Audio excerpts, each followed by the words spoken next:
Le désert du Sahara ressemble à un film de Mad Max. Chaleur torride, dunes infinies et un paysage dévasté en général. Un endroit où personne ne pourrait vivre, n'est-ce pas? Eh bien, oubliez tout ce que vous en savez. Car il y a 5000 ans, le Sahara était un paradis luxuriant de prairies, lacs et rivières, et abritait une civilisation fantôme qui a disparu sans laisser de traces. Notre histoire commence dans les années 1930, lorsqu'un explorateur hongrois est tombé sur une grotte au milieu du Sahara. À l'intérieur, il a découvert quelque chose de bizarre. Des peintures rupestres anciennes représentant des personnes nageant dans un lac, entourées de girafes, d'hippopotames et de crocodiles. À l'époque, tout le monde a haussé les épaules, en considérant cela comme une représentation symbolique de l'au-delà. Car, franchement, qui pourrait imaginer un lac dans le Sahara? Avance rapide d'environ 70 ans plus tard, lorsqu'un groupe d'archéologues a fait une découverte qui a renversé la situation. Dans un abri sous roche en Libye, ils ont mis au jour 15 momies, ainsi que des paniers, des pots en céramique et d'autres objets du quotidien. Cela peut sembler des déchets préhistoriques pour la plupart des gens. Mais pour les archéologues, c'était comme découvrir une pièce à conviction clé. Ces personnes ne faisaient-ils pas que passer par là? Elles vivaient ici. Vous voyez, ce n'était pas n'importe quelle momie, elle faisait partie des plus anciens humains naturellement momifiés jamais découverts, datant de plus de 7000 ans. Ha ha ha, prends ça, Égypte. 2 d'entre elles avaient encore un ADN lisible. Préservé grâce à un rare processus de momification naturelle, presque un miracle compte tenu de la capacité du climat du Sahara à transformer tout en viande séchée. Les scientifiques ont eu du mal pendant un certain temps à comprendre d'où provenaient ces momies, car l'ADN mitochondrial qu'ils avaient récupéré n'était pas du tout utile. Mais grâce au progrès scientifique, ils ont finalement réussi à effectuer une analyse génomique complète qui a révélé d'étranges secrets. Ces personnes appartenaient à une lignée humaine qui était complètement inconnue, et elles ont vécu isolées du reste de l'humanité pendant des milliers d'années. Pendant des décennies, les chercheurs ont supposé que l'endroit où ils vivaient, le Sahara vert, était comme une autoroute préhistorique, un couloir luxuriant que les humains et les animaux utilisaient pour migrer entre l'Afrique subsaharienne et la Méditerranée. Mais les momies ont démoli cette théorie comme un hippopotame assis sur un château de sable. Leur ADN ne montrait aucun mélange génétique avec des migrants subsahariens et eurasiens, gardant leur gène pur pendant 7000 ans. Leurs plus proches parents génétiques n'étaient pas leurs voisins vivant juste en dessous du célèbre désert, mais certains anciens chasseurs-cueilleurs du Maroc, et même des individus qui vivaient en République tchèque, alors qu'elle n'était même pas encore un pays, il y a 50 000 ans. Nous ne sommes pas encore sortis d'affaire car ces momies portaient également de minuscules traces d'ADN de Néandertal, seulement 10% de la quantité trouvée chez les Eurasiens modernes. Si vous avez fait attention à l'école, alors vous savez que les Néandertaliens vivaient en Europe et en Asie, et que les premiers humains ne se mélangeaient avec eux qu'après avoir migré hors d'Afrique. Mais ces gens du Sahara vert n'ont jamais quitté l'Afrique. Alors comment ont-ils acquis des gènes de Néandertal? La théorie dominante est que leurs ancêtres se sont mêlés aux Néandertaliens en Afrique du Nord il y a 50 000 ans avant de s'installer dans le Sahara et de couper les contacts avec le monde extérieur. Les archéologues ont également trouvé des os de bétail et des outils en pierre et en bois dans cet abri sous roche, prouvant que ces personnes menaient une vie pastorale florissante. Cette découverte a laissé les scientifiques perplexes pendant un certain temps, car, voyez-vous, la domestication des animaux ne s'était pas développée en Afrique. Alors, comment ont-ils appris cela s'ils ne se sont jamais mêlés à quiconque? Avaient-ils des tutoriels YouTube anciens? Probablement pas. Les chercheurs pensent qu'ils ont dû échanger des connaissances avec des groupes voisins, mais uniquement des connaissances, pas de salive. Il est presque difficile de croire qu'aucun étranger ne s'est mêlé à eux. Après tout, qui ne voudrait pas vivre dans une civilisation prospère, au milieu d'un paradis vert, en buvant du lait, en mangeant de la viande et même en utilisant le sang animal comme source de protéines? Miam! Ils n'avaient pas besoin de chasser pour chaque repas, grâce à leur bétail, et l'eau abondante rendait la vie vraiment agréable. Et pourtant, ils n'épousaient jamais d'étrangers.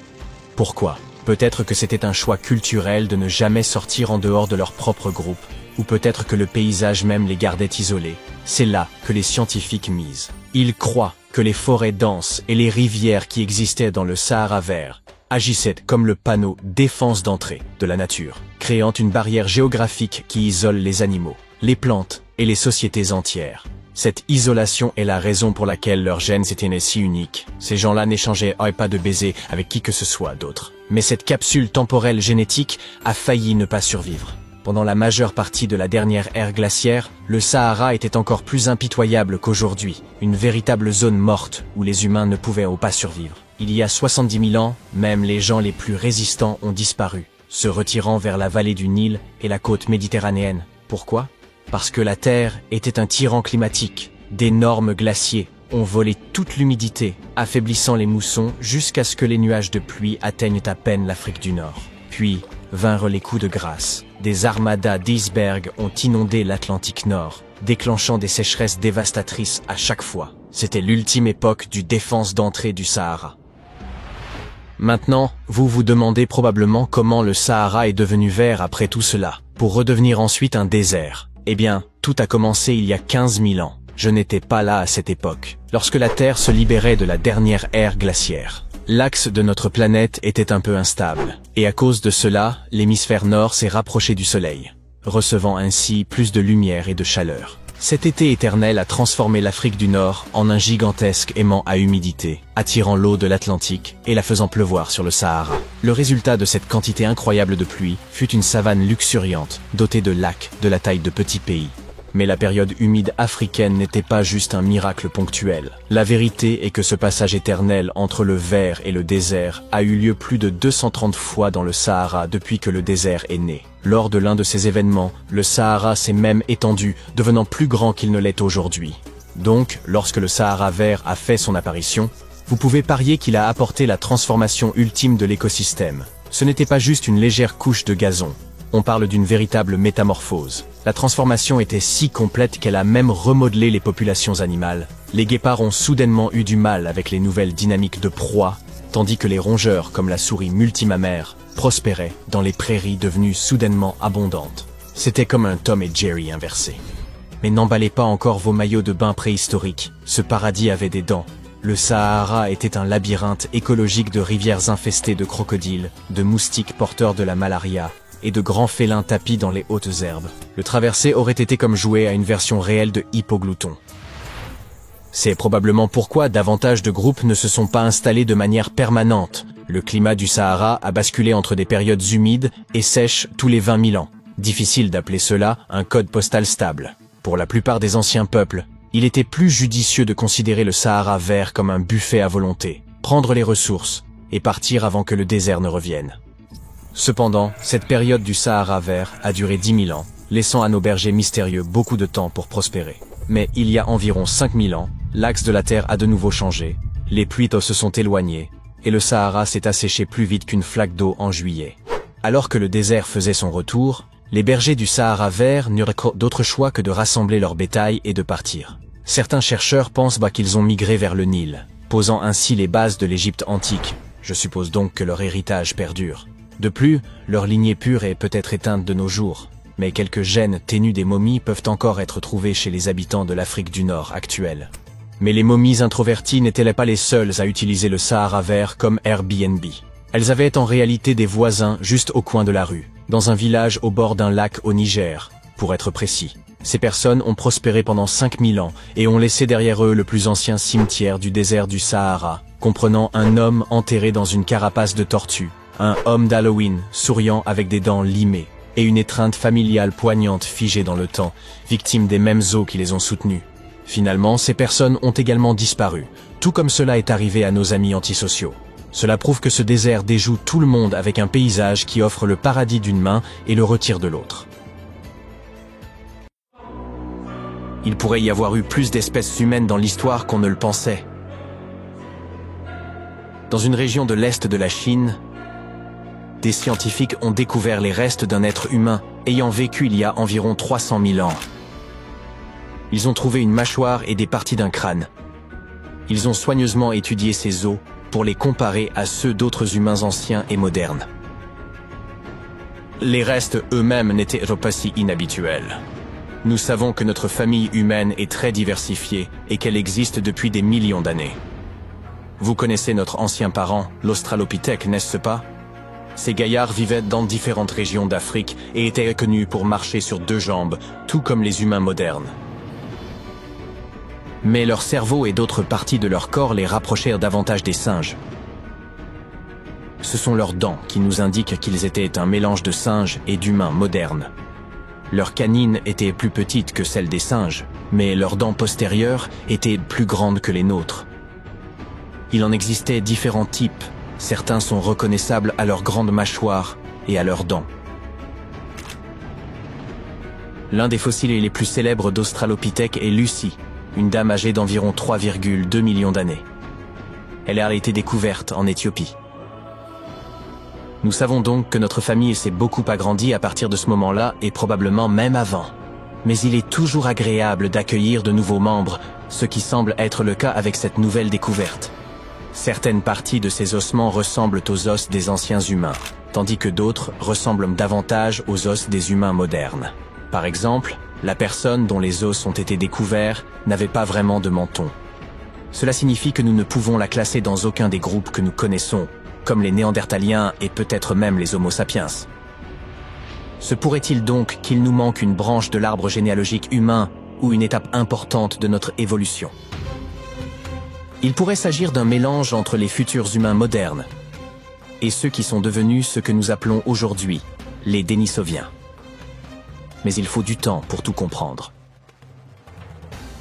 Nous ne savions pas grand-chose sur les Denisoviens non plus, jusqu'à ce que nous trouvions des ossements dans une grotte de montagne.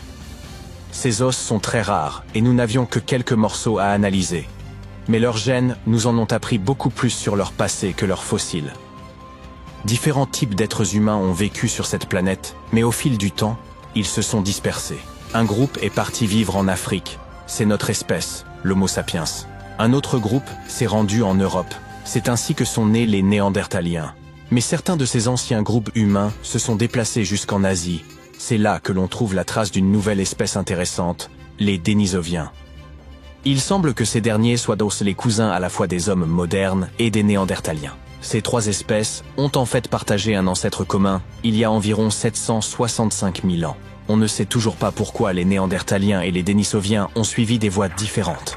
Selon une théorie, ce serait principalement dû au fait que la calotte glaciaire arctique s'est étendue vers le sud jusqu'à la mer Noire, séparant ainsi l'Europe de l'Asie. La vie, ou mieux encore, la planète, les a tenus à distance pendant très longtemps. De plus, ils n'ont cessé de changer de lieu de vie, toujours à la recherche de quelque chose de mieux, comme toutes les autres espèces humaines avant et après eux. Mais cela n'a pas duré éternellement. Les scientifiques ont trouvé des gènes provenant de deux groupes de Denisoviens, l'un en Asie continentale et l'autre dans un endroit appelé Mélanésie. Il semble donc qu'après des milliers et des milliers d'années de développement indépendant, les membres de ces trois populations, Néandertaliens, Denisoviens et humains modernes, se soient retrouvés et se soient répandus sur toute la Terre.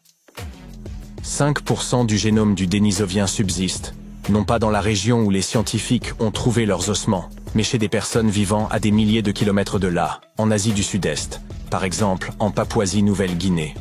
Mais les scientifiques pensent que la grotte où ils ont trouvé ces restes de Denisoviens pourrait constituer l'endroit le plus septentrional qu'ils aient atteint. Survivre leur aurait été impossible s'ils étaient allés plus au nord. De là, ils ont ensuite voyagé jusqu'au sud de l'Indonésie. Cela leur a été possible car, à leur époque, le niveau de la mer était plus bas qu'aujourd'hui, et l'Indonésie était donc reliée à l'Asie continentale. Mais ils n'ont probablement pas atteint l'Australie, qui était encore séparée par l'océan.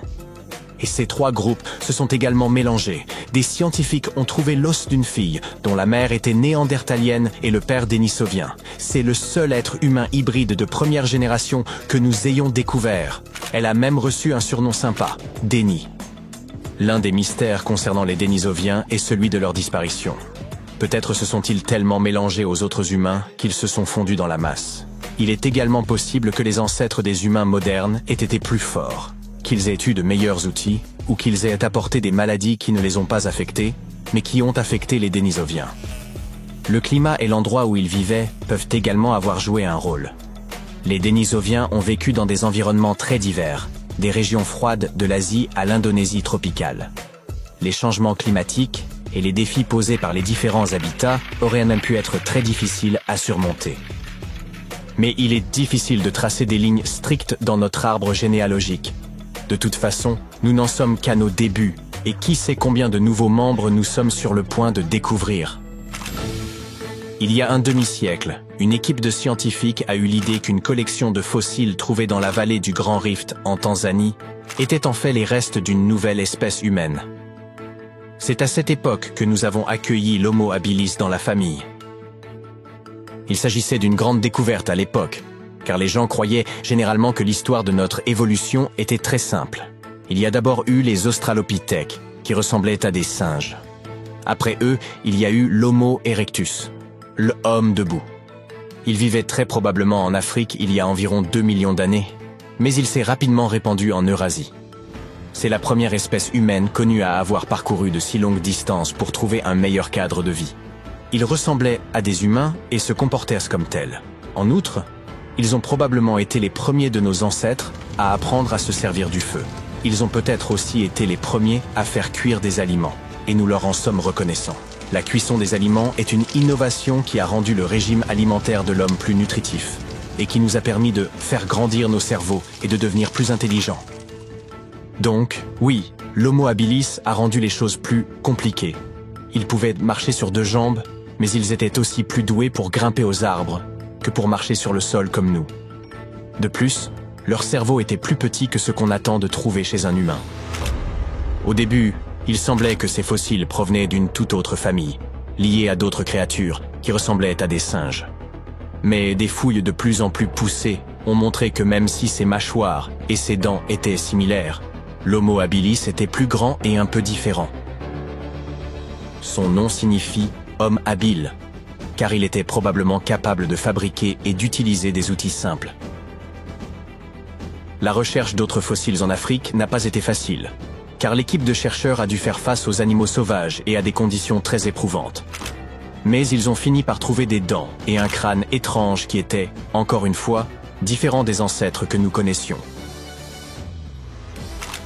Ces dents étaient très grandes, ce qui a valu à ce nouveau venu le surnom de casse-noisette. Pendant longtemps, tout le monde a cru que cette espèce avait évolué pour manger des aliments durs. Mais les dents fossilisées n'étaient pas très abîmées, si bien qu'on pense désormais qu'il mangeait en réalité des aliments relativement tendres. Cette découverte pourrait bien nous aider à comprendre l'évolution de nos dents. Et là, dans les mêmes couches de sol où reposait Casse-Noisette, les chercheurs ont trouvé d'anciens outils en pierre. Au début, ils se sont dit que ces outils avaient appartenu à cette espèce-là. Mais en continuant à creuser, ils ont trouvé d'autres fossiles qui ne correspondaient pas à Casse-Noisette. Cela signifie que quelqu'un d'autre avait fabriqué ces outils. Mais je vous raconterai cette histoire une prochaine fois. Des étendues infinies de sable doré, des chaînes montagneuses dépourvues du moindre arbre, et un soleil de plomb au-dessus de votre tête. Et puis, contre toute attente dans ce décor désertique, surgit un petit groupe d'individus surexcités. Leur euphorie est comparable à celle que vous ressentiriez en gagnant à la loterie. Ils viennent tout juste de mettre au jour une tombe ancienne, jadis submergée, aux parois gravement endommagées. Pourtant, ce qu'ils y ont découvert atteste qu'il s'agit bel et bien du tombeau d'un des pharaons les plus énigmatiques de l'Égypte ancienne. Les archéologues le recherchaient depuis des décennies, sans jamais soupçonner qu'il renfermait de si précieux vestiges. Avançons dans le temps. À l'issue d'un examen approfondi du site, les autorités égyptiennes ont enfin officialisé la découverte du tombeau du roi Thoutmôsis II. Il s'agissait de la dernière sépulture manquante de la 18e dynastie égyptienne, qui s'étend de 1550 à 1292 avant notre ère. C'est également la toute première sépulture royale exhumée depuis la découverte du tombeau de Toutankhamon, survenue en 1922, soit plus d'un siècle auparavant. C'est une équipe conjointe d'archéologues égyptiens et britanniques qui a mis au jour ce tombeau, niché dans les montagnes thébaines à l'ouest de Luxor, non loin de la célèbre vallée des rois. Jusqu'alors, le site était simplement connu sous le nom de tombe C4. Mais les fouilles ont permis de rassembler des preuves irréfutables qu'il appartenait au roi Thoutmôsis II. En réalité, l'entrée du tombeau ainsi que son couloir principal avaient été identifiés dès 2022. Cependant, les premières hypothèses penchaient pour la tombe d'une reine, en raison de sa proximité avec les sépultures des épouses de Thoutmôsis III. Elle se trouvait également non loin de la tombe de la reine Hatshepsut, qui, à l'origine, lui avait été destinée alors qu'elle n'était encore qu'épouse royale. Sa destinée prit un tournant inattendu lorsqu'elle accéda au trône. Mais nous reviendrons plus tard sur cet épisode singulier. Bien vite, les chercheurs ont compris que leur découverte revêtait une importance capitale. Ils mirent au jour des vases en albâtre, frappés du nom de Thoutmôsis II, accompagné de l'inscription « Roi défunt ». C'est là qu'ils comprirent qu'ils se trouvaient dans le véritable tombeau du souverain. Hélas, cette tombe n'a pas échappé aux affres du temps. D'après le ministre du Tourisme et des Antiquités égyptiennes, également à la tête de l'équipe nationale d'archéologues, le tombeau a subi des ravages considérables à la suite de violentes crues survenues peu après la disparition du pharaon. Les eaux ont envahi la chambre funéraire, entraînant sans doute la destruction ou la dispersion d'un grand nombre d'objets d'origine. Une large part des éléments qui se trouvaient autrefois à l'intérieur a été transférée ailleurs dans une tentative de préservation. Les archéologues ont mis en évidence une architecture plutôt classique, une entrée et un couloir incliné menant à la chambre funéraire. Ce couloir, enduit d'un épais plâtre blanc, s'élevait à environ 1,40 m par rapport au niveau du sol de la salle principale. Un large escalier et un impressionnant corridor en forte pente témoignaient de la solennité du tombeau. La progression s'est révélée longue et difficile, car l'accès était encombré par des amas de débris charriés par les inondations et des effondrements. Ce n'est qu'après avoir rampé sur une dizaine de mètres dans un passage étroit, ne laissant qu'une ouverture de 40 cm au sommet, un supplice pour les claustrophobes, que l'équipe a enfin pu pénétrer dans la chambre funéraire. Mais une surprise les y attendait. Une fois les gravats dégagés, les chercheurs s'attendaient à tomber sur les vestiges écrasés d'une sépulture. Pourtant, à leur grande surprise, la chambre était entièrement vide. Et nul acte de pillage n'était en cause. Le tombeau avait été volontairement vidé. Ils comprirent bientôt qu'il avait été inondé depuis sa création, en contrebas d'une chute d'eau. Cela serait survenu quelques années à peine après la mise au tombeau du souverain, obligeant les prêtres à transférer son corps et ses objets funéraires ailleurs. C'est précisément ce qui expliquerait la présence d'un second couloir. Il aurait vraisemblablement été aménagé pour permettre le retrait du corps de Thoutmôsis II de la tombe submergée. En dépit des dégradations, l'équipe archéologique a mis au jour des trouvailles fascinantes.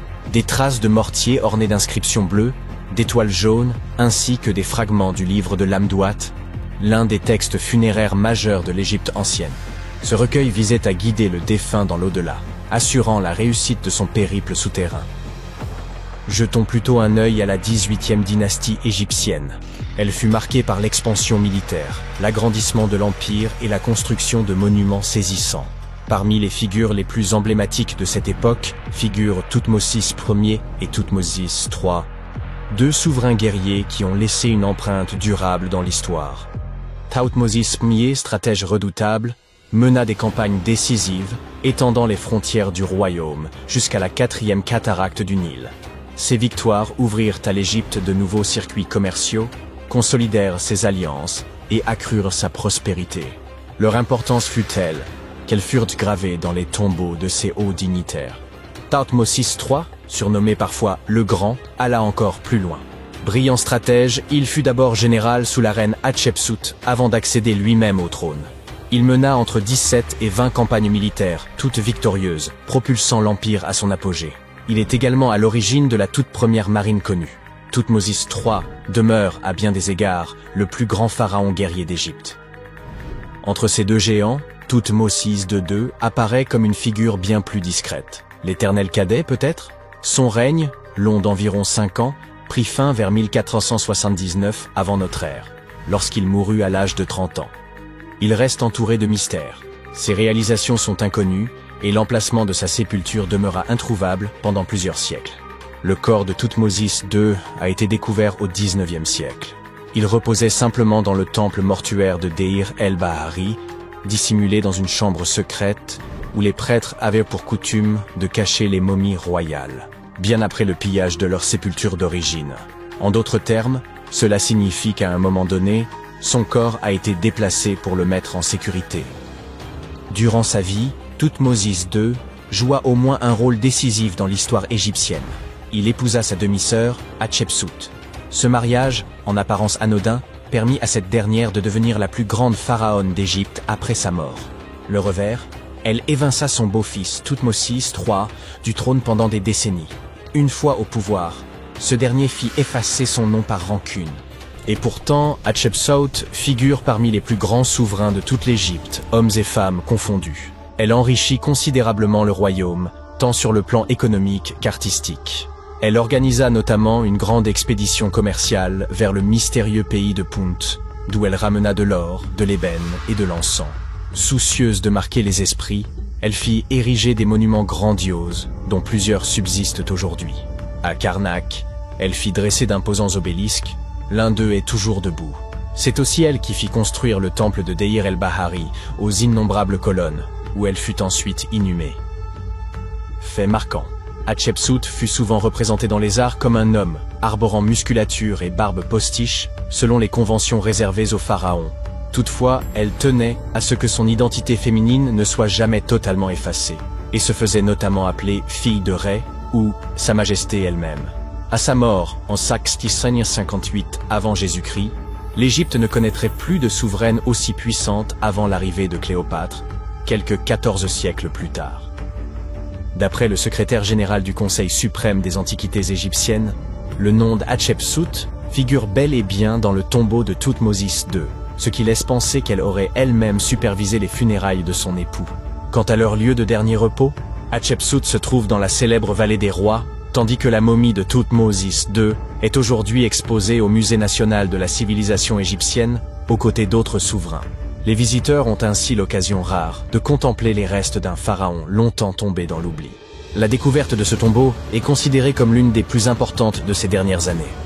Les objets exhumés sur le site apportent de précieuses précisions sur l'histoire de la région, ainsi que sur le règne de Thoutmôsis II. Bien que l'architecture du tombeau demeure relativement sobre et reprenne les lignes classiques que l'on retrouvera chez les souverains suivants, sa valeur historique reste incontestable. Quoi qu'il en soit, les fouilles sont loin d'être terminées. Les archéologues se penchent désormais sur une autre énigme. Qu'est-il advenu du contenu manquant de la tombe? L'équipe est résolue à poursuivre ses recherches. Peut-être découvriront-ils encore d'autres secrets enfouis depuis des millénaires sous les sables d'Égypte? On vient de mettre au jour la tombe d'un médecin royal ayant vécu il y a plus de 4 millénaires, un homme entre les mains duquel reposait la vie des pharaons. Il détenait des secrets si précieux qu'ils n'étaient connus que des souverains et des dieux. Et pourtant, lorsqu'ils ouvrirent sa tombe en 2024, nul corps n'y fut découvert. Seules demeuraient des peintures éclatantes, épargnées par les siècles, et d'étranges symboles gravés dans la pierre. Qui était cet homme, et pourquoi fut-il inhumé avec des incantations liées à la déesse Scorpion? Le tombeau reposait profondément enseveli sous les sables de Saqqara. Le médecin se nommait Tétinébéfou. Il vécut il y a environ 4100 ans, durant l'une des périodes les plus énigmatiques de l'histoire égyptienne, la frontière incertaine entre son apogée et son déclin. C'étaient les derniers instants de l'ancien empire égyptien. Le soleil scintillait encore sur les pyramides tout juste achevées, mais déjà les ombres s'allongeaient. Le pharaon Pépi II aurait régné plus longtemps que nul autre avant lui, pendant 90 ans. Or, à l'issue de son règne, le royaume se fissurait, l'autorité centrale se fragilisait. Les chefs locaux prenaient de l'ascendant, et les crues du Nil devenaient capricieuses. Dans ce contexte incertain, le médecin énigmatique semblait pourtant prospérer. Sa tombe fut exhumée par une mission archéologique franco-suisse, à l'ombre des antiques pyramides. Ce qui intrigua le plus, ce fut la découverte de la chambre funéraire. Aucun corps, aucune richesse.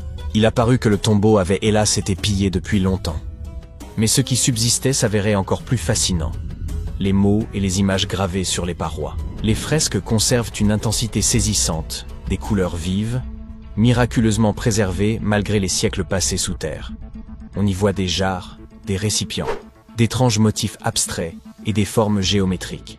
Et surtout, les hiéroglyphes, des lignes entières d'écriture sacrée, gravées avec une précision telle qu'on croirait qu'une âme entière s'y est déversée. Ces inscriptions ont permis de découvrir la véritable identité de Tétinébéfou. Il n'était pas un simple praticien. Il portait le titre de conjurateur de Serket.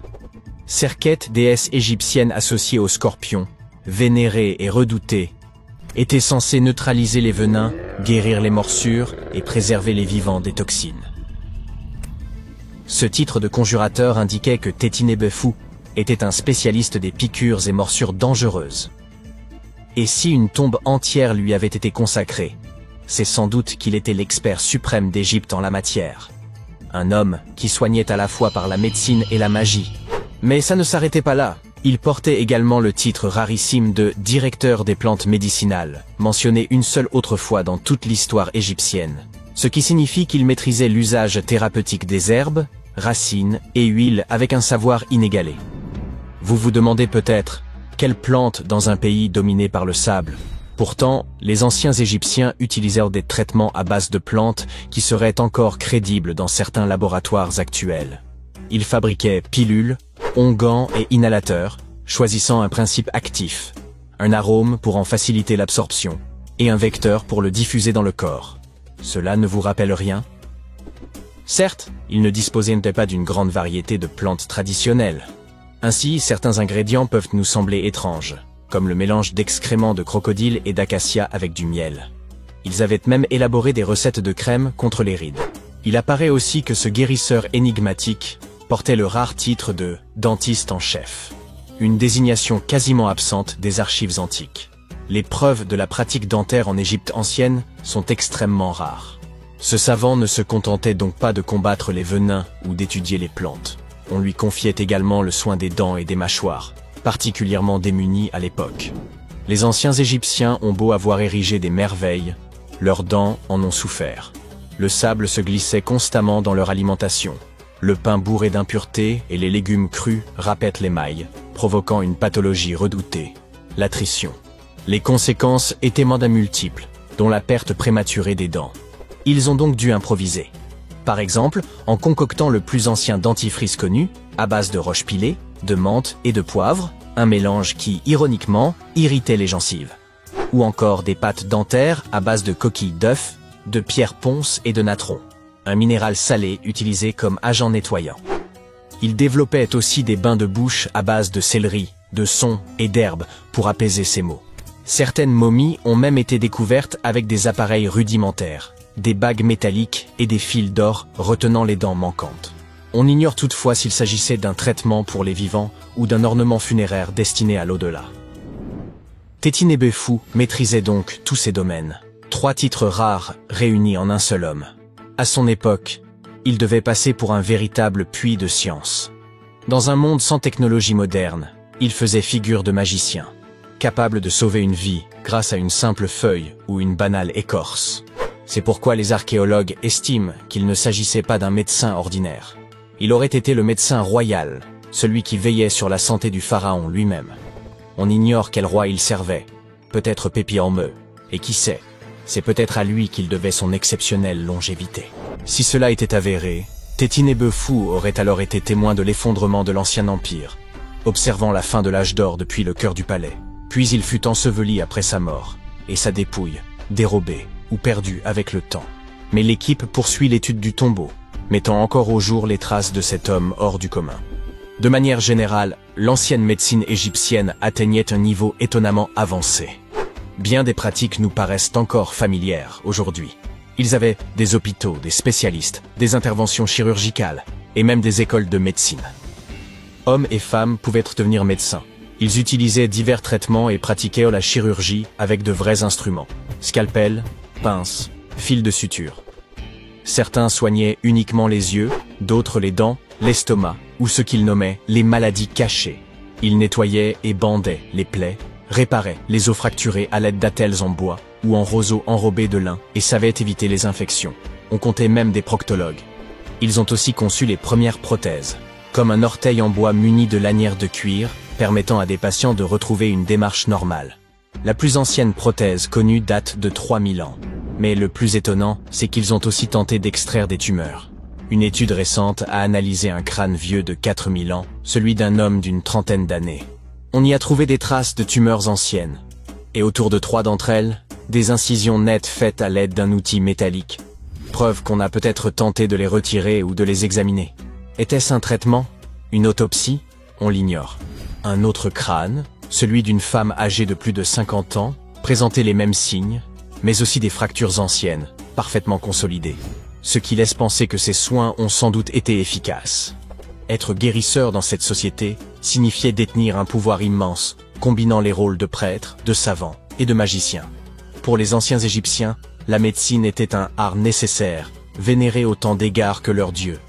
Ils pensaient que la maladie relevait à la fois du corps et de l'esprit. Ainsi, un médecin pouvait à la fois appliquer un onguent et réciter une incantation. Et bon nombre de leurs traitements portèrent leurs fruits. Leur réputation dépassait les frontières.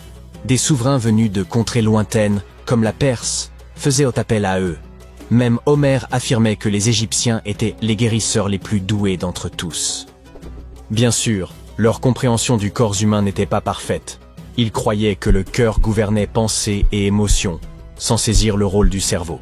Pourtant, leur méthode, observer les signes, établir un diagnostic, proposer un traitement, ressemble furieusement à celle de notre médecine moderne.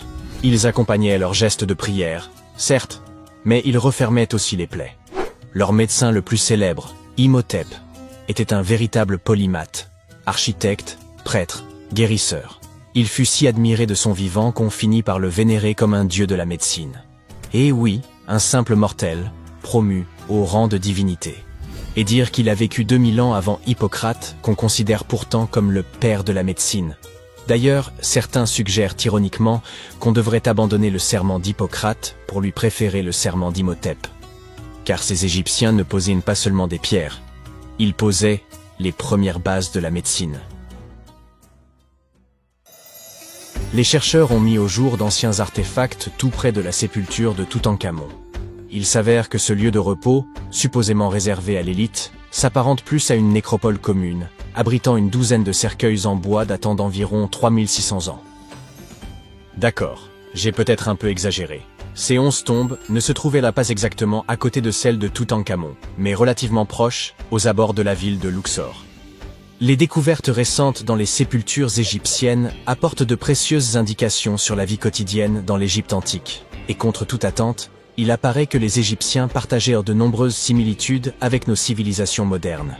Les femmes arborent ainsi des parures depuis la nuit des temps, et les archéologues ont exhumé un collier d'une remarquable finesse, composé de 30 perles d'améthyste et de 2 perles d'agate, ainsi qu'un pendentif en forme de tête d'hippopotame, probablement très prisé à l'époque. Les chercheurs ont également découvert 2 miroirs en cuivre, l'un doté d'un manche sculpté en forme de lotus, l'autre orné de la déesse Hathor, associée au ciel, à la féminité, à la fertilité et à l'amour.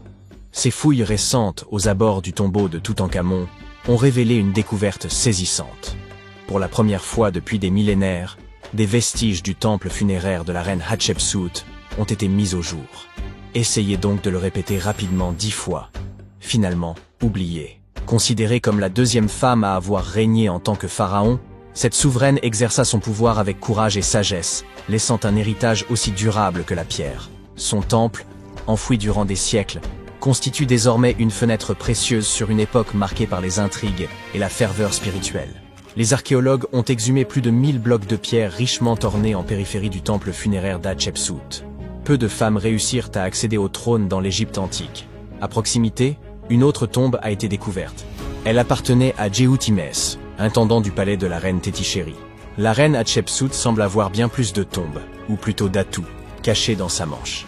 Contrairement aux pyramides, ces tombes ont été directement creusées dans la roche, illustrant une approche singulière de la préservation de l'âme dans l'au-delà.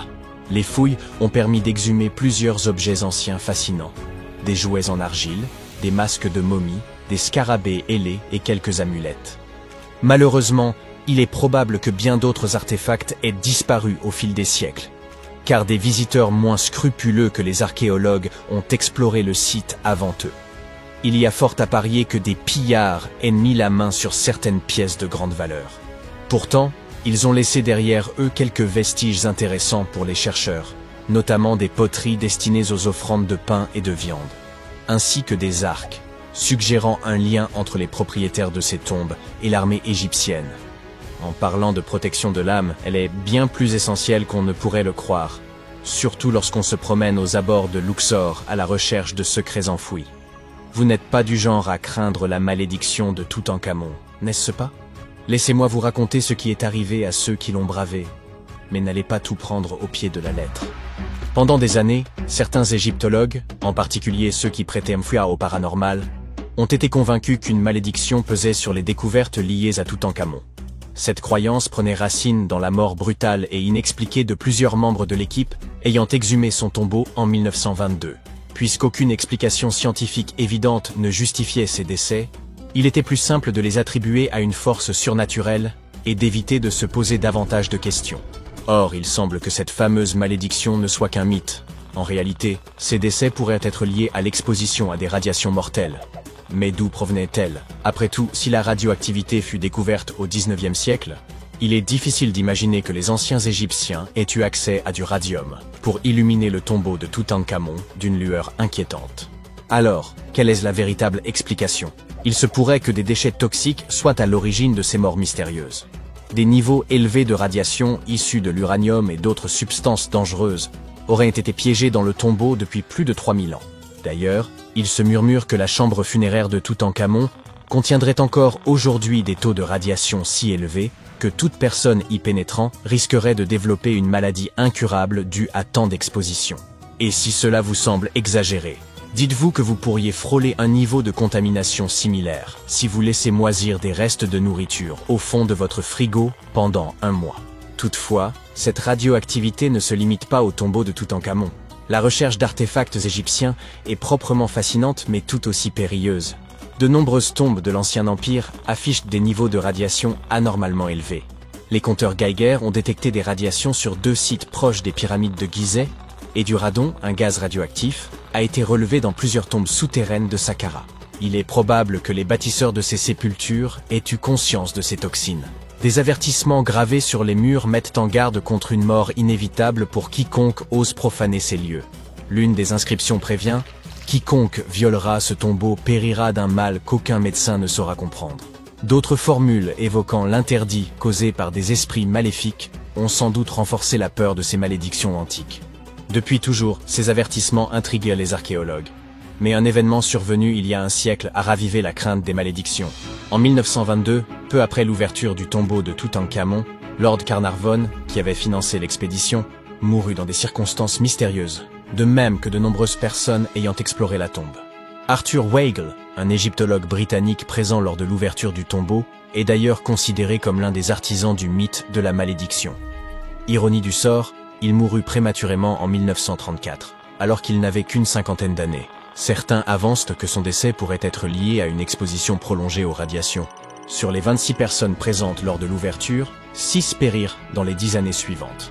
Toutefois, ces disparitions ne sont pas toutes imputables aux rayons X. Les causes variaient: asphyxie, AVC, insuffisance cardiaque, pneumonie et même empoisonnement. Sinistre, n'est-ce pas? Pourtant, un homme semble avoir échappé à cette prétendue malédiction. Howard Carter, l'archéologue qui dirigeait les fouilles. Pour certains, sa survie prouvait que cette légende n'était qu'un mythe. Après sa découverte, Carter publia plusieurs ouvrages avant d'abandonner progressivement l'archéologie pour le commerce d'antiquités destinées aux musées. Toutefois, certains pensent que la malédiction l'a frappé d'une autre manière. Une rumeur persistante le lie à Evelyn, la fille de Lord Carnarvon. On raconte qu'il l'aimait éperdument, mais qu'elle épousa un autre homme. Désespéré, il aurait choisi de rester célibataire jusqu'à la fin de sa vie. Une autre forme de malédiction, plus subtile, mais tout aussi cruelle. D'autres ont affirmé qu'ils avaient eu une liaison durant son séjour en Égypte, mais que tout s'était terminé avec la mort de son père et son départ définitif du pays. Néanmoins, ces récits manquent de preuves. Evelyn n'avait que 6 ans lorsqu'ils se sont rencontrés, et leur relation est restée cordiale jusqu'à la fin. Présente à ses funérailles, elle faisait partie des rares invités, mais elle a nié toute romance, affirmant qu'ils n'étaient pas si intimes. Un an après la découverte de la tombe de Toutankhamon, Evelyn épousa le politicien Sir Brograve Beauchamp et eut une fille. Cette même année, Beauchamp visita la sépulture avec ses parents, sous la conduite de Carter. Ce dernier ne se maria jamais, et, hormis ses spéculations posthumes autour d'Evelyn, aucune autre relation amoureuse ne lui fut attribuée. Si la légende de la malédiction ajoute une touche intrigante à son histoire, son tempérament distant vis-à-vis des relations était déjà évident bien avant l'ouverture du tombeau. Carter n'était tout simplement pas quelqu'un de sociable. En 1939, après un long combat contre la maladie, il finit par succomber. Il avait 64 ans, une espérance de vie tout à fait ordinaire au Royaume-Uni à cette époque, si bien que personne ne jugea sa mort suspecte ni ne l'associa à une quelconque malédiction. À son décès, on découvrit que plusieurs artefacts du tombeau de Toutankhamon étaient en sa possession, dans son appartement londonien. Ceux-ci furent finalement restitués à l'Égypte, événement que certains interprétèrent comme la conclusion de la malédiction. Peut-être que s'il n'avait pas conservé ses souvenirs chez lui, il aurait vécu bien plus longtemps. Quant aux autres décès, ils conservent une part de mystère. La théorie de la malédiction a sans doute été renforcée par des événements troublants survenus lors des fouilles. Carnarvon développa une grave infection après une simple piqûre de moustique. Et au moment de l'ouverture du tombeau, le Caire connut une panne de courant inexplicable suivie d'une tempête de sable. En Angleterre, le chien de Lord Carnarvon, Suzy, s'échappa de la demeure et se mit à aboyer frénétiquement, sans raison apparente, du moins si l'on en croit les témoins. Plus étrange encore, au moment exact où son maître rendit son dernier soupir, l'animal poussa un hurlement avant de s'effondrer, inerte. Peut-être que les radiations n'ont finalement joué aucun rôle, et que les anciens artefacts du tombeau de Toutankhamon étaient réellement porteurs d'une malédiction. Troublant, n'est-ce pas? Pendant plus de 3000 ans, le masque d'or du pharaon Toutankhamon est resté caché dans la vallée des rois. Cet artefact, qui mesure environ 54 cm de haut, témoigne de l'habileté et de l'art des anciens Égyptiens. Mais personne ne s'attendait à ce que les rayons X révèlent son plus grand secret. Le roi Toutankhamon a été le dernier souverain de sa famille au cours de la 18e dynastie. Il est monté sur le trône à l'âge de 9 ans, mais n'a régné que 10 ans avant de s'éteindre inopinément. Pour être honnête, dans l'Égypte ancienne, il a été oublié par les souverains qui lui ont succédé. Son tombeau n'était pas très important pour eux, à tel point que même les pilleurs de tombes l'ont oublié. Cela peut sembler un peu triste, mais en réalité, c'est une excellente nouvelle pour nous. Comme son tombeau était pratiquement oublié, il a fini par être parfaitement préservé. Alors que les autres tombes de la vallée des rois ont été pillées, la sienne est restée scellée et intacte. Ainsi, lorsqu'elle a été découverte en 1922, elle contenait plus de 5000 objets précieux. Cela a fait de Toutankhamon une célébrité instantanée et l'un des pharaons les plus connus de notre époque. Parmi ces trésors se trouvait la pièce la plus étonnante, son masque d'or. Ce masque est censé être l'image exacte du visage du roi, ou du moins était-il censé l'être, mais nous y reviendrons plus tard. Le but de cette représentation exacte de son visage était de s'assurer que son âme le reconnaîtrait dans l'au-delà et reviendrait dans son corps momifié. Selon les anciennes croyances égyptiennes, cela lui permettrait de continuer à vivre dans l'au-delà. Le masque semblait avoir été incroyablement difficile à réaliser, mais sa réelle complexité n'a été révélée que bien des années plus tard. Les premières radiographies du masque ont été réalisées en 1967. À l'époque, ces scans étaient menés principalement motivés par des raisons pratiques.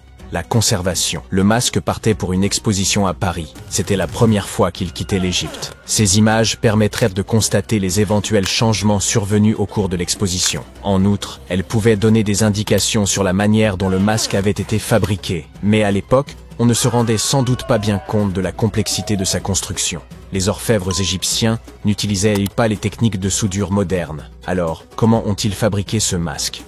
De nouvelles radiographies effectuées en 2007 nous ont apporté quelques réponses. Il s'avère que les Égyptiens n'utilisaient pas d'or pur, qui est de 24 carats. Le masque était en fait réalisé en or 23 carats, c'est-à-dire mélangé à un autre matériau. Les spécialistes ont ainsi découvert que ces feuilles d'or contenaient une petite quantité de cuivre, un métal rouge-brun. Cette opération visait probablement à rendre le matériau plus souple et plus facile à façonner. Il modelait ensuite les feuilles d'or en les chauffant et en les martelant à plusieurs reprises. Mais le masque renferme un autre secret qui n'a été découvert qu'en 2015. L'année précédente, le personnel du musée égyptien du Caire préparait l'exposition du masque lorsque sa longue barbe fut accidentellement arrachée. Selon un autre scénario, la barbe se serait détachée au fil du temps et serait tombée toute seule. Quoi qu'il en soit, le fait que la barbe du roi Toutankhamon se soit détachée a causé beaucoup de tension. Après tout, il s'agit de l'une des plus grandes attractions touristiques du Caire, et les experts devaient donc régler le problème très rapidement. Le processus de restauration a commencé par un relevé détaillé de l'état du masque. Pour ce faire, ils ont dû effectuer un scan tridimensionnel complet de l'artefact. Et par hasard, ils ont trouvé quelque chose de très intéressant à l'intérieur. Dans la barbe royale se trouve un tube en or, une structure intrigante que les Égyptiens ont probablement utilisée pour attacher la barbe au reste du masque. Cela prouve une fois de plus que le processus de fabrication de ce masque était encore plus complexe que ne le pensaient les experts. Mais les mystères ne s'arrêtent pas là. Vous vous souvenez que nous avons dit que le masque était censé représenter parfaitement le visage du roi Toutankhamon ? Ce n'est peut-être pas tout à fait vrai. Certaines théories populaires suggèrent que le masque n'a jamais été conçu pour lui, et qu'il a été fabriqué pour quelqu'un d'autre. Une étude publiée en 2015 suggère qu'il aurait initialement été confectionné pour une femme pharaon, sa belle-mère supposée, la célèbre et magnifique reine égyptienne Néfertiti. L'indice le plus probant provient d'une inscription sur le masque. À première vue, elle semble bien se référer à Toutankhamon. Mais après un examen approfondi, les chercheurs ont remarqué que quelque chose d'autre avait été écrit sous le nom du roi. Le cachet du nom royal semble avoir été modifié. À l'origine, il portait une inscription que l'on a traduite par « Reine Néfertiti ». Une autre caractéristique du masque d'or de Toutankhamon, passé inaperçu pendant des années, ajoute encore au mystère. Comme nous l'avons déjà mentionné, les experts pensent que les pharaons qui lui ont succédé ne le respectaient pas beaucoup. Les oreilles percées sur le masque sont l'un des indices qui ont amené les archéologues à cette conclusion. Certains chercheurs pensent que le roi Toutankhamon n'aurait pas porté de boucle d'oreille après son enfance. Ainsi, selon leur théorie, lorsqu'il est décédé à l'âge de 18 ans, il n'aurait pas dû être représenté avec les oreilles percées. Cela pourrait également confirmer l'idée que le masque appartenait à l'origine à Néfertiti, ou peut-être à quelqu'un qui n'était même pas lié au roi Toutankhamon. Mais le masque n'est pas la seule source de mystère. En fait, sa tombe entière est truffée d'énigmes. Récemment, des historiens ont découvert un indice indiquant que l'endroit où le roi Toutankhamon était censé être enterré avait été changé à la dernière minute. Pendant des années, les experts se sont demandé pourquoi un pharaon qui a régné pendant 9 ans avait fini dans une tombe aussi simple. Comparé à la grandeur des tombes d'autres pharaons, sa tombe semble un peu ordinaire. L'idée qu'un roi comme Toutankhamon puisse avoir un lieu de repos aussi banal ne correspond pas au pouvoir et à l'importance qu'il devait avoir dans l'Égypte ancienne. Alors, que s'est-il passé? Apparemment, cela pourrait avoir un rapport avec son successeur, le pharaon Haï. Après la mort du roi Toutankhamon, les chercheurs pensent que Haï a fait en sorte de l'effacer de l'histoire de l'Égypte. Une théorie suggère donc qu'il est probablement à l'origine de la décision rapide de placer le corps du roi Toutankhamon dans une tombe plus petite et moins impressionnante. Lorsque les experts ont examiné la tombe d'Haï, ils ont trouvé quelque chose d'intéressant. Un grand mur recouvert de peintures représentant des babouins. Il s'agit du même type d'œuvre d'art que celle que l'on trouve dans la tombe de Toutankhamon. Il semble que ce soit la même personne qui ait choisi les œuvres d'art pour les deux tombes. La conception et la décoration des deux tombes sont presque identiques, ce qui suggère qu'une main commune les a réalisées. Mais il y a une différence essentielle. La tombe d'Haï est digne d'un roi. Elle est beaucoup plus grande et plus somptueuse, même si le style et les œuvres d'art sont similaires à ceux du tombeau de Toutankhamon. Cette théorie suggère donc qu'Haï aurait décidé du contenu des deux sépultures. Comme Toutankhamon est décédé subitement à un jeune âge, son grand tombeau n'a pas été achevé à temps. Habituellement, les pharaons entreprenaient la construction de leur tombe de leur vivant, afin de s'assurer que tout soit parfait. Mais Toutankhamon est décédé alors qu'il n'avait que 18 ans, et le temps lui a donc manqué. Et a peut-être profité de la situation pour commander une tombe plus petite pour Toutankhamon et garder la plus grande pour lui. Les experts pensent que cette théorie expliquerait pourquoi la tombe de Toutankhamon est si simple et comment Haï a réussi à effacer sa mémoire de l'histoire si facilement. En fin de compte, l'histoire du masque et du tombeau du roi Toutankhamon est empreinte de mystère et d'intrigue. Chaque nouvelle découverte jette un peu plus de lumière sur ce qui s'est réellement passé il y a tant d'années. Mais une chose est sûre, l'Égypte ancienne a encore bien des secrets à nous livrer. Et le roi Toutankhamon continuera de fasciner les hommes dans les années à venir. Imaginez que vous ayez été choisi pour répondre à l'une des questions les plus importantes de l'histoire. Quelle a été la première civilisation sur Terre? La description du poste est simple, mais la tâche est extrêmement difficile. Vous devez déterrer la preuve de la première civilisation officielle du monde. Étaient-ce les Sumériens en ancienne Mésopotamie, ou étaient-ce les anciens Égyptiens répartis le long du Nil? Sans vouloir vous mettre la pression, l'histoire est littéralement entre vos mains. Bonne chance! Puisque vous ne pouvez pas remonter le temps et visiter l'ancienne Mésopotamie pour obtenir les réponses à vos questions, vous devrez rechercher dans les bases de données des musées afin d'obtenir quelques indices. Avant toute chose, nous avons besoin d'une définition de ce qui est considéré comme une civilisation. Il ne s'agit pas seulement de milliers de personnes regroupées et vivant harmonieusement. il y a certains éléments clés qui, ensemble, font d'un groupe de personnes une civilisation. Comme, par exemple, le domaine de l'urbanisme, autrement dit, la construction de villes, les systèmes d'irrigation et l'écriture. Vous décidez de commencer votre recherche en plongeant profondément dans l'histoire des Sumériens, qui occupent aujourd'hui la position de première civilisation du monde. Maintenant, imaginez être le premier de votre espèce. Cela signifie ne pas avoir d'exemples externes. Cela signifie plutôt partir de zéro. Première chose dont vous aurez besoin, un lopin de terre.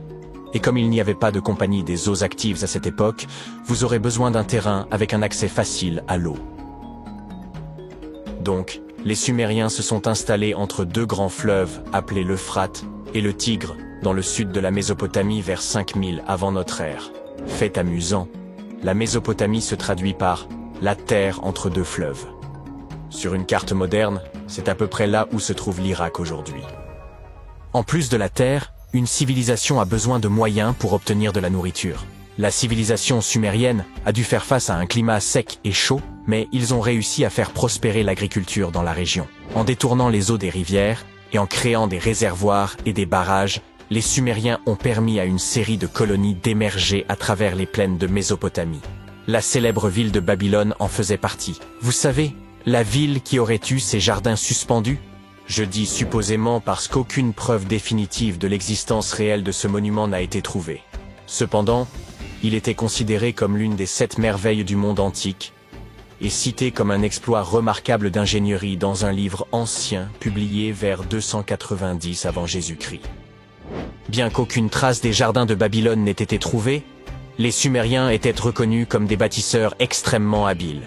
Leur ville était remplie de constructions en briques de boue, et les plus impressionnantes étaient connues sous le nom de ziggourats, des pyramides à degrés construites à des fins spirituelles. Les Sumériens ont construit un réseau commercial pour compléter les ressources rares et ont commencé à échanger des marchandises avec des civilisations émergentes à proximité, comme l'Anatolie et l'Égypte. Le début du commerce a poussé les Sumériens à développer ce que l'on croit être le premier système d'écriture au monde. Il a commencé comme un système simple, datant probablement de 3400 avant notre ère. Dans ce système, chaque syllabe était représentée par un dessin. Par la suite, il a progressivement évolué en un système d'écriture cursive totalement développé. Ne me crois-tu pas? Jette un œil à cette pièce de l'époque babylonienne. Cette immense plaque de basalte est appelée le Code de Hammurabi. Elle est reconnue comme la première collection de lois écrites de l'humanité. Selon l'histoire, elle a été gravée dans la pierre volcanique vers l'an 1760 avant notre ère. Regarde la précision de ces gravures. C'est assez stupéfiant. Mais le contenu est également surprenant puisque ces 282 règles varient des réglementations commerciales aux lois strictes de la justice. Le fait est que les historiens n'ont pas de consensus sur la question de savoir si les Sumériens ont réellement été les premiers à inventer l'écriture. Certains pensent qu'il pourrait s'agir des anciens Égyptiens. Arrêtons-nous ici. On pense que les établissements de l'Égypte ancienne ont commencé autour de l'an 5500 avant notre ère, ce qui est antérieur à la civilisation sumérienne. Mais souvenez-vous que j'ai dit qu'une civilisation avait besoin de quelques éléments avant d'être considérée comme telle. L'Égypte ancienne était composée de plusieurs petites cités-États, telles que Memphis, Abydos et Thèbes, disséminées le long du fleuve Nil. Ce n'est qu'en 3000 avant notre ère que l'Égypte fut unifiée sous un seul royaume et dura comme un empire jusqu'à près de 1000 avant notre ère. Bien qu'il n'y ait pas de consensus à ce sujet, certains experts en égyptologie estiment que ce pourrait être des immigrants sumériens qui ont fondé les premiers établissements égyptiens. La preuve pourrait être la présence de sceaux cylindriques en pierre dure, un objet largement utilisé en Sumer. Ces sceaux servaient à garantir l'authenticité des transactions légales. Mais il est difficile de déterminer si cette méthode a été introduite par des immigrants sumériens ou simplement par le commerce. Étant donné que la période de temps n'est pas l'un des critères que nous pouvons utiliser pour déterminer qui est venu en premier, nous devrons nous tourner vers autre chose. Mais quoi? Comme les Sumériens, les Égyptiens étaient également des constructeurs hautement qualifiés. Évidemment, ils ont construit les célèbres pyramides de Gizeh et bien d'autres sur tout leur territoire. Pour améliorer leur technique de construction, ils se sont immergés dans le développement d'une compréhension plus approfondie des mathématiques. Ils ont développé une nouvelle forme de mesure, appelée le coudé, qui était l'équivalent de la longueur d'un bras. La Grande Pyramide, par exemple, mesure 440 coudées sur 440 coudées. Ils étaient également des astronomes innovants, combinant leurs compétences mathématiques avec une observation astronomique attentive. Ils furent la première civilisation à utiliser une division du jour en 24 heures. Et ils ont même créé un calendrier solaire, qui fut le premier système de datation de l'histoire à comporter 365 jours dans une année. D'accord, il est indéniable à quel point ils étaient impressionnants. Mais certains experts disent que le différend doit être réglé par la comparaison de leur système d'écriture. L'écriture hiéroglyphique, le premier style d'écriture égyptien, remonterait à 3000 avant notre ère. C'était une composition de plus de 700 symboles qui étaient gravés dans la pierre. Pendant longtemps, les chercheurs ont cru que l'écriture sumérienne était antérieure à l'égyptienne. Mais une découverte récente faite par des chercheurs de Yale prétend le contraire. Des archéologues ont découvert un panneau de 4 signes qui aurait été écrit vers 3250 avant Jésus-Christ. Oh, et ils ont également trouvé un autre dessin sur roche représentant un éléphant enceinte qui pourrait dater de 4000 avant Jésus-Christ. Maintenant, il existe également une troisième possibilité que moins de gens semblent mentionner, la civilisation de la vallée de l'Indus, également connue sous le nom de l'Inde antique. Située autour de la région de l'actuel Pakistan et de l'Inde, la civilisation de la vallée de l'Indus est également un prétendant au titre de plus ancienne civilisation, en raison de l'origine historique incertaine de la collection de textes hindous, connue sous le nom des Upanishads. La civilisation de la vallée de l'Indus a prospéré autour de 3000 avant notre ère. Mais les archives montrent que les habitants de la vallée de l'Indus commerçaient avec les Mésopotamiens dès 3500 avant notre ère. Attendez une minute, comment est-ce possible? Non, ils n'étaient pas des voyageurs temporels. Ce n'est pas un film de science-fiction.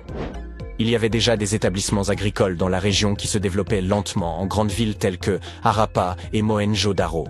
Les anciennes villes indiennes étaient sophistiquées, remplies de maisons en briques cuites, construites selon un système de grilles. Ces villes anciennes possédaient même des systèmes de drainage et d'égouts qui reliaient la plupart des maisons et utilisèrent la gravité pour évacuer les déchets hors de la ville. Elles étaient vraiment avancées. Ils étaient également une civilisation extrêmement religieuse, et les croyances hindoues étaient au cœur de leurs pratiques. Malgré cela, leur ville n'était pas remplie de bâtiments spirituels. En réalité, le bâtiment le plus important de Mohenjo-Daro était un bain public. Intéressant, n'est-ce pas? Maintenant, pourquoi ne pouvons-nous pas savoir s'ils étaient la plus ancienne civilisation sur Terre? Même si certains historiens soupçonnent que les origines des habitants de la vallée de l'Indus peuvent remonter à 5000 avant notre ère, il n'y a aucune preuve concrète de cela, seulement des spéculations. La meilleure preuve que nous ayons sont les Upanishads. Les Upanishads sont des textes remplis de philosophie, de mantras et de cérémonies. Le fait est qu'une partie des pratiques hindoues consistait à mémoriser et à transmettre la sagesse des Upanishads sous forme orale. Ainsi, il a fallu un certain temps avant qu'elles n'apparaissent sous forme écrite. Eh bien, je dirais que les historiens ne sont pas vraiment sûrs de quelle était la première civilisation du monde. Nous ne pouvons que deviner à ce stade. Mais qui sait quelle nouvelle découverte pourrait révéler? Séquente, cosinus, tangente, sinus, 3,14159. C'était le cri de ralliement du club de trigonométrie à l'époque. Pour tous les autres élèves du cours de mathématiques, des termes tels que sinus, tangente et pi étaient tout simplement déconcertants. Qui les a inventés et pourquoi? Leur seul but était-il de rendre les choses plus difficiles pour les élèves? Eh bien, pas tout à fait. La trigonométrie a été inventée par les anciens Égyptiens. Ils avaient besoin de ces connaissances pour construire leurs pyramides, et ils ont fait du bon travail. La grande pyramide de Gizeh est toujours debout aujourd'hui, quelques 4500 ans après sa construction. Et personne n'a fait de réclamation. Sortons donc de cette salle de classe et partons pour un voyage dans le temps, afin de percer les secrets de la précision des anciens Égyptiens. Vous voici sur le chantier de la Grande Pyramide, à une quinzaine de kilomètres du Caire en Égypte. La ville n'est pas encore là. Vous n'êtes entouré que du désert et des nombreux ouvriers. Ils transportent de gros blocs de pierre pesant chacun 2,5 tonnes. Ces blocs se trouvent sur des traîneaux de bois qui eux-mêmes reposent sur de gros cylindres. Une équipe de 8 hommes fait rouler ces blocs en avant. Cela fait tout de suite penser au rouleau d'une caisse enregistreuse de supermarché. Le principe est exactement le même, mais l'échelle est plus grande, beaucoup plus grande.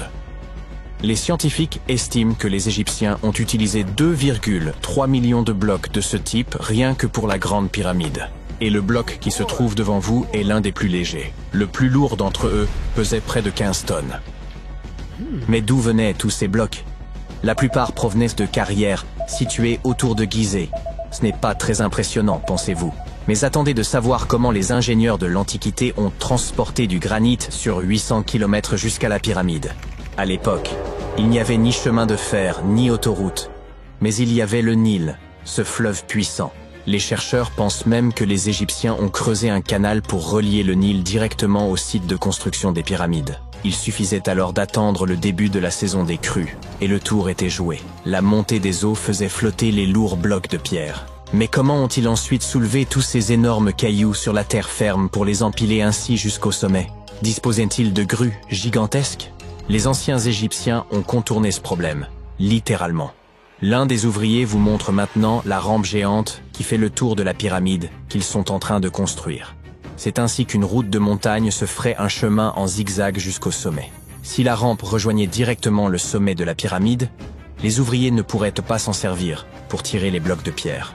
Elle serait trop abrupte.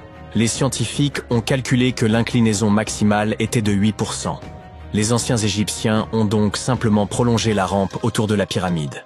Encore une fois, il ne s'agit que de théorie, car la rampe aurait pu se trouver à l'intérieur de la pyramide, comme le suggèrent certains chercheurs. La méthode de construction exacte reste un mystère, gardé jalousement par le Sphinx. C'est son vrai nom, n'est-ce pas? Eh bien c'est faux. Le grand Sphinx n'est que le pseudonyme de la statue. Vous savez, ce nom que prennent les écrivains lorsqu'ils veulent se cacher leur véritable identité, ou le nom de scène d'un chanteur. Le véritable nom du Sphinx, traduit de l'égyptien, signifie Horus à l'horizon. C'était le nom de la divinité égyptienne du ciel. Le mystère ne s'arrête pas là. Un homme passe devant vous avec un seau de peinture. Il va ajouter une touche de couleur au grand Sphinx. Les chercheurs ont trouvé des taches de cette couleur rouge à côté de son oreille. Il s'agit d'une peinture très résistante, qui a tenu pendant des milliers d'années. Vous vous tenez maintenant en face du Sphinx. Vous levez les yeux. Il est très grand, n'est-ce pas? 20 mètres, pour être précis. Résistez à l'envie de prendre un selfie. Allez, vous pouvez le faire. Vous remarquez maintenant autre chose. On dirait que le Sphinx se trouve au centre d'un triangle géant. C'est l'un des côtés de la grande pyramide.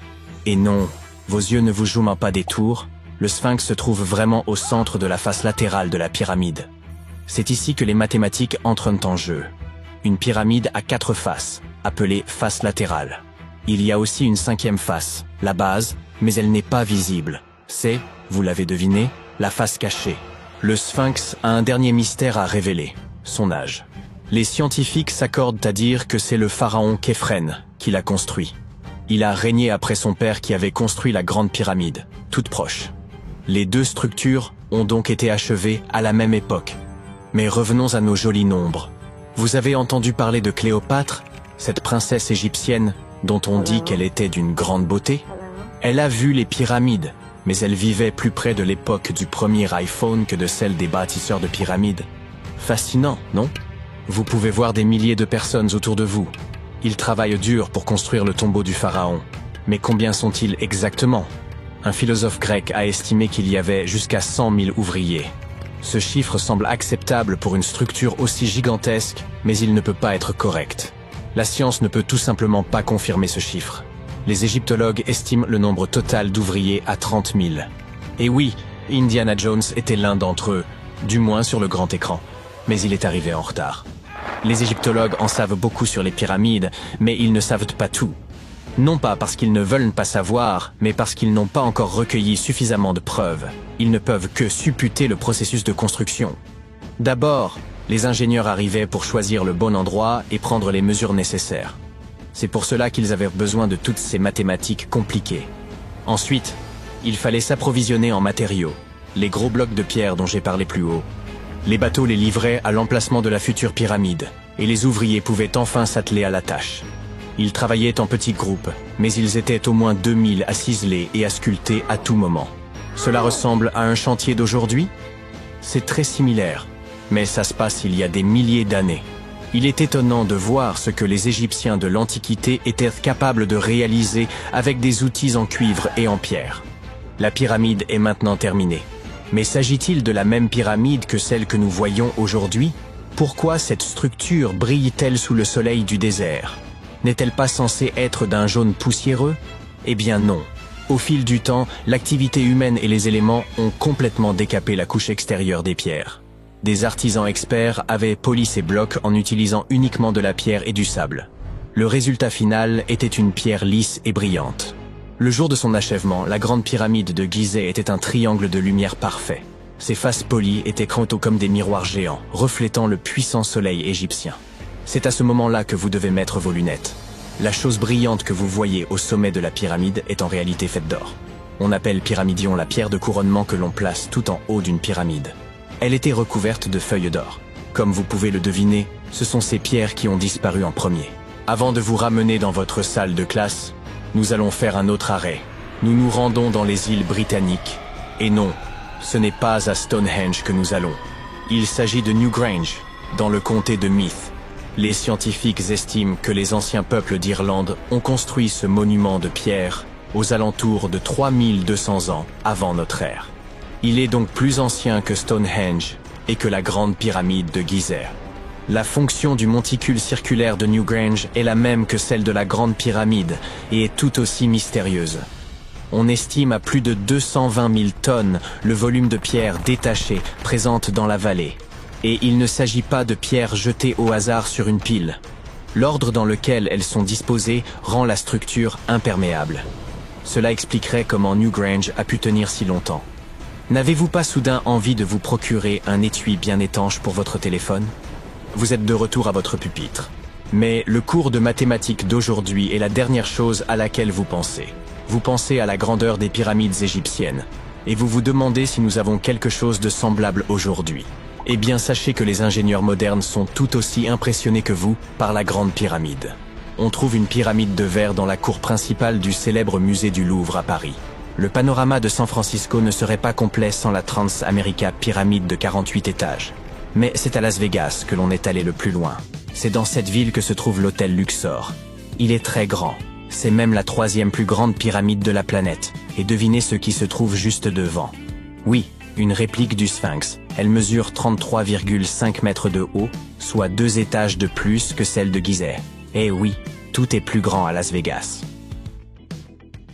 Nous connaissons tous certains symboles emblématiques. La Statue de la Liberté évoque les États-Unis, la Tour Eiffel incarne Paris, et ce masque, il ne fait aucun doute que c'est celui de Toutankhamon, n'est-ce pas? On pourrait croire que les historiens ont déjà exploré jusqu'au moindre détail de l'histoire du roi Toutankhamon, mais détrompez-vous. Les éléments les plus évidents passent parfois inaperçus. Par exemple, ce masque iconique ne lui appartenait pas réellement et n'avait jamais été conçu pour lui. Restez bien attentifs pour en savoir plus. Peut-on avoir un gros plan de ce masque? Merci. Vous remarquez ces trous? Ils servaient à fixer des boucles d'oreilles. Et le fait est que dans l'Égypte ancienne, les boucles d'oreilles étaient principalement portées par des femmes ou des enfants de haut rang. Si vous connaissez bien l'histoire, vous pourriez objecter « Mais Toutankhamon était un jeune garçon, n'est-ce pas ?» Et vous auriez raison. Il a accédé au trône à seulement 9 ans. Hélas, son règne fut de courte durée, car il est mort très jeune. À 9 ans, il portait donc peut-être encore des boucles d'oreilles, mais il a probablement cessé d'en mettre en grandissant. Cela semble logique, n'est-ce pas? En réalité, pas tant que ça. Il aurait été très surprenant que l'on prépare un masque funéraire pour un enfant, car personne ne s'attendait à ce qu'il meure si tôt. Et certainement pas à 9 ans. Sa disparition soudaine suggère plutôt que le masque utilisé n'était que la meilleure option disponible au moment de son trépas. D'autres indices indiquent que ce masque a été choisi dans l'urgence. Bien que son corps momifié ait pu attendre quelque temps, ses proches souhaitèrent lui assurer un passage rapide vers l'au-delà. Certains spécialistes pensent même que la peinture du tombeau n'avait pas encore séché lorsqu'il fut scellé. Pourtant, observez son masque. C'est une œuvre d'art. Impossible qu'il ait été réalisé à la hâte. Il est bien plus raffiné que les simples masques en cartonnage. Cette pièce emblématique mesure 53 cm de haut, est sertie de pierres précieuses et arbore une barbe postiche en or massif de 2,5 kg, portant le poids total du masque à 10 kg. D'accord, il faut admettre que tout cela devient un peu déroutant. On parle donc d'un masque d'enfant mais qui arbore une barbe. Je doute que vous ayez déjà croisé un garçon de 9 ans avec un bouc, et moi non plus. Prenons un instant pour y réfléchir. Le visage d'un adulte n'a rien à voir avec celui d'un enfant.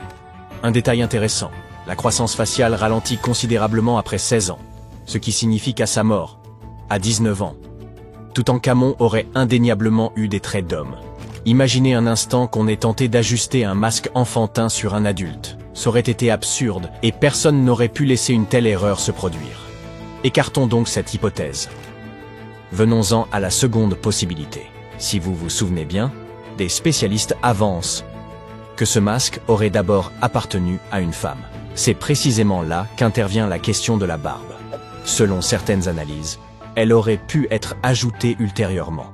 Plus intrigante encore, et si ce masque avait été conçu pour Néfertiti elle-même, avant qu'elle ne se retrouve privée du sien? Si cela s'avère exact, nous serions face à une double découverte. Pour l'instant, cela peut sembler relever du pur fantasme, mais explorons cette piste plus en détail.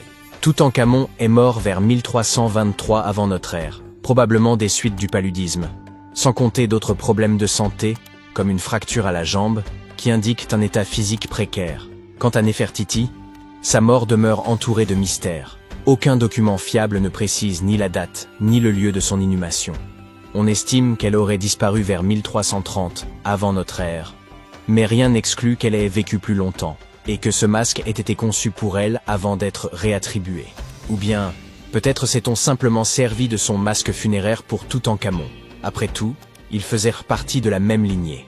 Enfin, d'une certaine manière. On dit qu'elle avait été sa belle-mère, ayant épousé Akhenaton, supposé être le père de Toutankhamon. Toutefois, cette filiation reste sujette à débat parmi les spécialistes.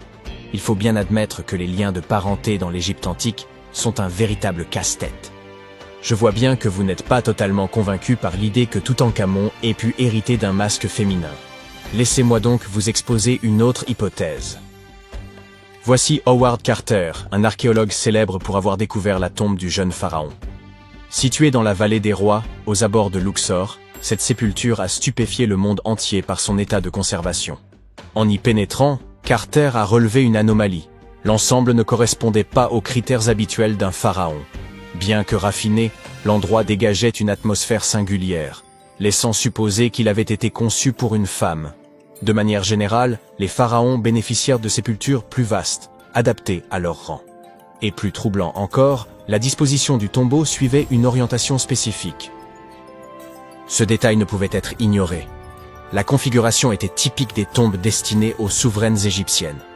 Autre élément suspect, la structure semblait avoir été aménagée par étapes, et les quelques 2000 objets qui y avaient été déposés l'avaient manifestement été à la hâte. Plus étrange encore, nombre de ces artefacts paraissaient destinés à d'autres membres de la famille royale. Carter a mis au jour ce site funéraire en 1922, mais son caractère étrange demeurait inexpliqué. Près d'un siècle plus tard, Nicholas Reeves a pensé avoir percé le mystère. Selon lui, le roi Toutankhamon n'aurait peut-être pas été le premier occupant de cette tombe. Il a avancé l'hypothèse que le tombeau inviolé de la reine Néfertiti pourrait se dissimuler derrière les parois de la chambre funéraire du jeune pharaon. Nicholas a passé des mois à analyser des clichés en haute résolution, scrutant chaque pixel avec minutie. Un jour, il s'est attardé sur des scans détaillés révélant la texture des murs sous les couches de peinture. Il a alors cru discerner les contours de 2 portes dissimulées, scellées et recouvertes d'enduit pour les rendre invisibles. Plus il observait, plus l'idée paraissait plausible. Pourrait-il s'agir d'un tombeau dans un tombeau ? Il a ainsi émis l'hypothèse qu'une salle de stockage cachée se trouvait derrière le mur occidental du tombeau de Toutankhamon et que sa chambre funéraire ne constituait que la section la plus externe d'un ensemble de pièces agencées en enfilade. L'idée était séduisante, mais pardon de vous décevoir. La théorie de Reeves a été réfutée. Pour vérifier son bien-fondé, les chercheurs ont utilisé un radar à pénétration de sol afin de sonder l'invisible. Reeves pensait que d'éventuels vides dans la structure pouvaient révéler l'existence de salles annexes. En 2015, un expert a même cru en identifier une. Pourtant, après des vérifications approfondies l'année suivante, il est apparu qu'aucun passage secret n'existait. Néfertiti n'est d'ailleurs pas la seule souveraine d'Égypte dont le lieu de sépulture demeure une énigme fascinante. Une légende intrigante rapporte que Cléopâtre aurait un jour déclaré « Aucun homme ne trouvera jamais ma tombe ». Elle ne croyait pas si bien dire, surtout lorsque l'on sait que la personne ayant le plus progressé dans cette quête n'est autre qu'une femme. Plusieurs millénaires après la disparition de Cléopâtre, bien qu'aucun homme n'ait découvert sa tombe, l'archéologue Kathleen Martinez estime avoir percé le mystère. Depuis près de 20 ans, elle mène des recherches sur la sépulture de Cléopâtre VII et a récemment mis au jour un buste qui, selon elle, représenterait la célèbre reine. Cependant, son interprétation ne fait pas l'unanimité. Certains spécialistes jugent que le visage sculpté ne correspond pas à celui de Cléopâtre. Outre cette énigmatique statue de marbre, l'équipe de Martinez a exhumé 337 pièces, dont certaines, moins sujettes à controverse, arborent le profil de la reine. Toutefois, rien n'a été officiellement confirmé. L'existence du petit buste ne fait aucun doute. Taillé dans du marbre blanc, il tient dans une main et représente une femme couronnée, d'après un communiqué du ministère égyptien du Tourisme et des Antiquités. La grande question, cependant, est de savoir qui il représente réellement. Martinez affirme qu'il s'agit d'une effigie de Cléopâtre VII, mais de nombreux archéologues soulignent que les traits de la statue ne correspondent pas et avancent qu'il pourrait plutôt s'agir d'une princesse. Enfin, brisons un instant le mythe. Certains pensent que la phrase attribuée à Cléopâtre « Aucun homme ne trouvera jamais ma tombe » est mal interprétée. Si elle l'a réellement prononcée, elle voulait sans doute dire « aucune âme vivante sans rapport avec le sexe de cette dernière ». Peut-être n'est-ce qu'une belle légende après tout. As-tu déjà entendu parler de Göbekli Tepe? C'est un site ancien en Turquie qui a littéralement fait réécrire les livres d'histoire par les historiens. Il y a plus de 11 000 ans, un groupe d'hommes préhistoriques a créé ce chef-d'œuvre énigmatique qui serait même plus ancien que Stonehenge. Avant sa découverte, les archéologues croyaient que les gens ne connaissaient pas encore le fer et n'étaient pas bien doués pour faire de la poterie. Ils étaient convaincus que la vie sédentaire n'avait émergé qu'avec le besoin d'agriculture. Mais Göbekli Tepe a déjoué cette croyance. Ce lieu a révélé que c'était le temple qui avait ouvert la voie à une vie sédentaire et non pas un mode de vie agraire. Jusqu'à cette découverte, les chercheurs pensaient que c'était l'agriculture qui avait été le catalyseur de la vie sédentaire. Voici le professeur Schmidt, l'homme dont les découvertes ont bouleversé cette théorie.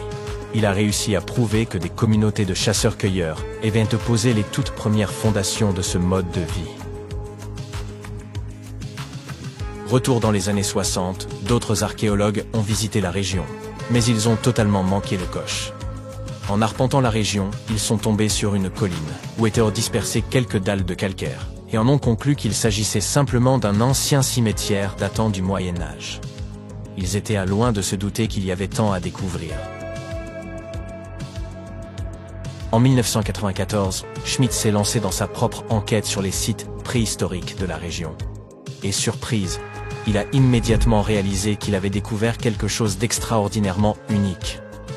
Contrairement aux plateaux plats et stériles voisins, Göbekli Tepe présentait un sommet doucement arrondi, s'élevant à 15 mètres au-dessus du paysage environnant. De façon plutôt comique, la traduction du nom de cet endroit est « la colline Ventru ». Schmidt était sûr que seuls des humains auraient pu créer une chose pareille. Ces morceaux de calcaire brisés qui étaient pris à tort pour des pierres tombales se sont avérés être bien plus passionnants. C'était comme tomber sur un trésor caché. Les fragments ont pris un tout nouveau sens, et Schmidt, avec son équipe, se sont apprêtés à plonger dans les secrets cachés sous la surface. À leur grande surprise, ils n'ont trouvé aucune trace d'habitation. Pas de foyer pour cuisiner, pas de maison, et aucun de ces adorables bibelots d'argile communément trouvés dans des sites voisins du même âge. Cependant, ils ont découvert que ces peuples anciens employaient déjà des outils, comme des marteaux en pierre. Schmidt et son équipe ont donc réfléchi ensemble et se sont livrés à une estimation audacieuse de l'âge des structures en pierre de Göbekli Tepe. Leur estimation a été confirmée par quelques datations au carbone effectuées sur place. L'aspect si ancien de ce lieu commençait enfin à avoir du sens. C'était comme un puzzle qui s'assemblait lentement. On pourrait penser qu'à l'époque, les gens n'avaient pas d'outils dédiés à la création de quelque chose d'aussi impressionnant que Göbekli Tepe. C'est faux. Il s'avère que ces hommes préhistoriques utilisaient des outils en silex au lieu de burin en métal sophistiqué. Ils étaient également doués pour tailler le calcaire plus doux et créer des piliers sur place. Ensuite, Ils charriaient les piliers sur une courte distance jusqu'au sommet et les plaçaient verticalement. Une fois que les anneaux de pierre étaient terminés, on les couvrait de couches de terre. Avec le temps, on ajoutait de nouveaux anneaux, et voilà. Ça nous donne une colline épatante pour impressionner les gens dans le futur. Au cours de leur première année de fouilles, l'équipe a retrouvé près de 15 000 fragments d'ossements provenant de créatures sauvages. Les autochtones n'avaient pas d'animaux domestiques et ne cultivaient pas leur propre nourriture. Ils chassaient des bêtes sauvages pour leur repas. Mais les choses étaient sur le point de changer, car l'endroit présentait tout ce dont ils avaient besoin pour commencer à se livrer à l'agriculture. Les scientifiques affirmaient qu'ils disposèrent de céréales et de moutons sauvages qui auraient pu être domestiqués. Et devine quoi? À seulement 32 km de là, dans un village préhistorique, des généticiens ont retrouvé des traces des plus anciennes souches de blé domestiquées au monde. Ces découvertes sensationnelles ont complètement changé notre vision de la civilisation. Dans le passé, les experts pensaient que les gens devaient d'abord apprendre à cultiver, puis s'installer dans un endroit avant de pouvoir y construire des temples, et développer une société complexe. Mais devine quoi? Les recherches de Schmitt bouleversent cette notion. Il affirme que l'effort incroyable consacré à la construction de ces structures étonnantes a en réalité préparé le terrain en vue du développement de sociétés avancées. Cela signifie que ces changements sociétaux et culturels sont survenus avant l'agriculture. Schmitt entretient cette hypothèse fascinante à propos de Göbekli Tepe. Il pense qu'il aurait pu s'agir d'un lieu de sépulture spécial où les gens laissèrent leurs proches. Et voici le plus beau. Le site funéraire était orné de statues élégantes et de symboles représentant des divinités de l'autre monde.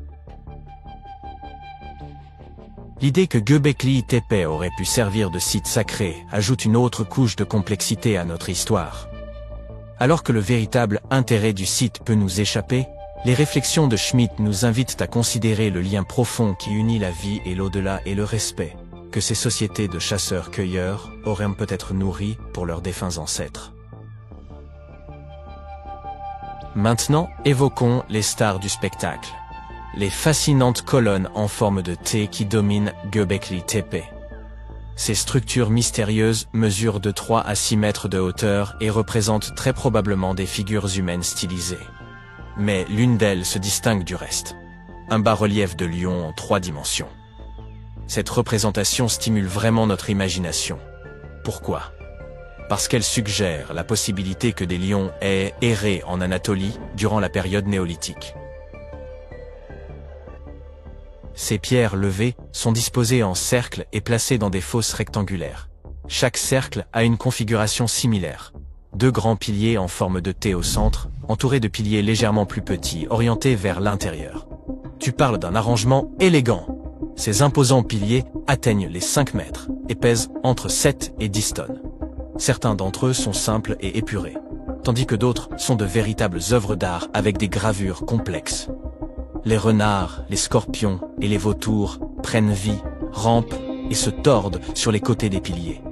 Mais il n'y a pas que des animaux qui soient représentés sur ces pierres. Certains piliers portent des formes abstraites représentant des hommes et même de petites gravures figurant des vêtements. Certains d'entre eux ont même des ceintures. Enfin, il y a un pilier qui se démarque des autres, comme une véritable rockstar. Ce très ancien pilier de pierre suggère qu'une comète se serait écrasée sur Terre. Cela s'est produit pendant une période froide qui a duré environ un millénaire. Des études antérieures, examinant les carottes de glace du Groenland, avaient déjà évoqué cette théorie de la comète. Mais maintenant, les gravures de Göbekli Tepe la confirment. Les gravures de ces piliers sont comme une bande dessinée historique. Elles montrent même une figure humaine sans tête. Les chercheurs ont traité ces images par ordinateur et ont découvert leur lien avec les constellations, ce qui indique que ce temple aurait pu être un ancien observatoire. C'est comme si nos ancêtres essayaient de documenter cet événement cataclysmique de leur manière unique. Les archéologues fouillent et analysent Göbekli Tepe depuis le milieu des années 90, révélant couche après couche d'histoire et nous fournissant une compréhension plus profonde des relations complexes qui régissaient les premières sociétés. Et ils n'ont aucune intention de s'arrêter pour les 150 années à venir. Qui sait ce qu'on trouvera encore? Car vois-tu, Göbekli Tepe a été uniquement considéré comme un site rituel, sans signe d'activité domestique. On nous a laissé croire que l'absence d'eau signifiait qu'il ne pouvait pas supporter de communautés semi-sédentaires. Mais les chercheurs pensent qu'il est temps de secouer les choses et d'approcher Göbekli Tepe avec un regard neuf. Il pourrait être bénéfique de remettre en question ce que nous croyions auparavant et d'utiliser de nouvelles preuves et différentes façons de penser. Einstein. Il pourrait y avoir un groupe de personnes vivantes dans cette région qui ne restaient pas au même endroit tout le temps. Ils se déplaçaient un peu mais avaient tout de même une culture propre, vivant dans la région de manière semi-sédentaire. Göbekli Tepe n'est pas seulement l'emplacement d'un temple unique, mais aussi d'une incroyable collection de plus de 20 structures anciennes. À mesure que les archéologues sondent les profondeurs de cette merveille, ils en comprennent la disposition unique, avec 2 points focaux proéminents au cœur de chaque fondation, complétés par des structures plus petites et des murs de partage. Ce qui était encore plus fou, c'est que l'on compte également plus de 200 obélisques dans les parages. Au fil du temps, les scientifiques ont mis au jour environ 6000 fossiles d'anciens humains, allant de fragments de crâne à des dents. Pour certains, l'identification ne posait aucune difficulté. Les chercheurs pouvaient immédiatement les rattacher par exemple aux Néandertaliens. Toutefois, pour d'autres spécimens, la classification s'avérait plus complexe. Certains fossiles ne correspondaient à aucune catégorie établie. Mais alors, quelles sont précisément les grandes lignées humaines préhistoriques que nous connaissons aujourd'hui? Jusqu'à récemment, on distinguait 8 espèces humaines primitives. Parmi elles figure Homo habilis, dont le nom signifie « l'homme habile ». Vous vous rappelez sans doute que « homo » signifie « humain » en latin. Ces individus ressemblaient encore à des primates, mais ont marqué une étape essentielle dans notre évolution. Ils furent les premiers à façonner des outils en pierre, ce qui leur permit d'accomplir certaines tâches, notamment la découpe des carcasses. Vient ensuite Homo rudolfensis. De plus grande taille qu'Homo habilis, il possédait un cerveau plus développé, bien qu'il restât éloigné des humains modernes.